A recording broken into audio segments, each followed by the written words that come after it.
Ben, parce qu'il n'y a pas beaucoup de choses dans les contes. Il y a de l'eau qu'on fait bouillir. Et il y a des objets. Aujourd'hui, écrire un conte, on parlerait du téléphone, on parlerait. Tu comprends ce que je veux dire? Oui, oui, je comprends. C'est-à-dire que les univers étaient très. C'était lié aux éléments, en fait, et aux choses Qui voyaient.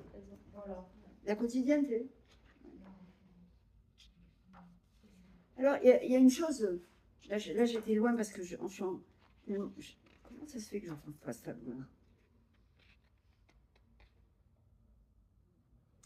Bon, bah écoutez.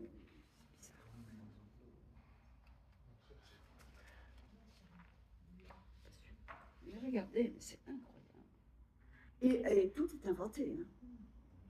Regardez les coiffures. Ça n'existe pas. Ça n'existe pas.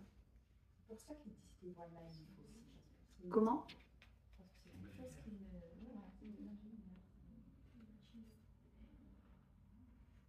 Vous savez, l'imaginaire, c'est à partir de choses qu'on a vues. Hein. Il n'y a pas un imaginaire.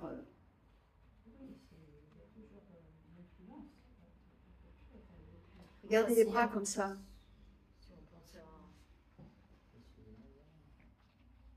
Si on pense à Jung, Carl Gustav Jung, il y a un imaginaire collectif aussi, qui est partagé par. Ah voilà.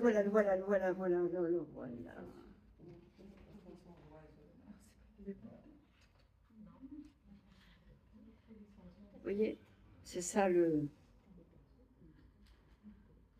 Regardez. C'est la maman, la transmission. Ça c'est une femme qui est allongée comme ça. Et puis il y a un grand oiseau qui lui tombe dessus. La chose qui est intéressante entre les sculptures et les tableaux, parce que les tableaux, c'est un univers qui est quand même très gai, apparemment avec des couleurs très la peinture a quelque chose de malgré tout optimiste, quelque chose de vivant, de très vital, plus que vivant, vital. Il y a une vitalité là-dedans, il y a quelque chose. Quand vous regardez les sculptures, elles sont en terre d'abord, elles ne sont pas émaillées, elles sont brutes. Et en même temps, les personnages sont des personnages assez monstrueux. Ce sont des monstres. C'est-à-dire qu'il y a une violence dans la sculpture qu'on ne retrouve pas tout de suite dans la peinture, qui doit être là aussi d'ailleurs, mais qui est édulcorée par les couleurs, il y a beaucoup de gens qui pensent que c'est très beau, c'est joli, c'est des dessins d'enfants, voilà, c'est naïf. Un peu naïf, etc. C'est pas naïf du tout. Mais ça peut être vu comme ça. Les sculptures, alors on ne peut pas dire du tout que c'est naïf. Il y a une violence dans la sculpture qui est étonnante. Et cette fois-ci, à l'exposition de Marseille, il y a une des artistes que j'ai exposée d'ailleurs, qui fait de la peinture et qui était en résidence et qui s'est trouvée à côté d'un atelier de sculpture.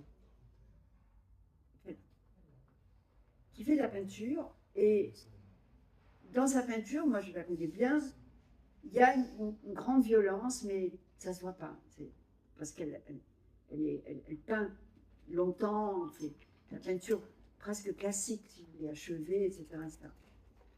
Et là, elle est allée dans la sculpture d'à côté, dans un atelier, et c'est très très bien entendu avec la femme qui tient l'atelier, et elle a parlé, et elle s'est mise à faire une sculpture. Mais d'une violence. J'ai dit, mais c'est incroyable.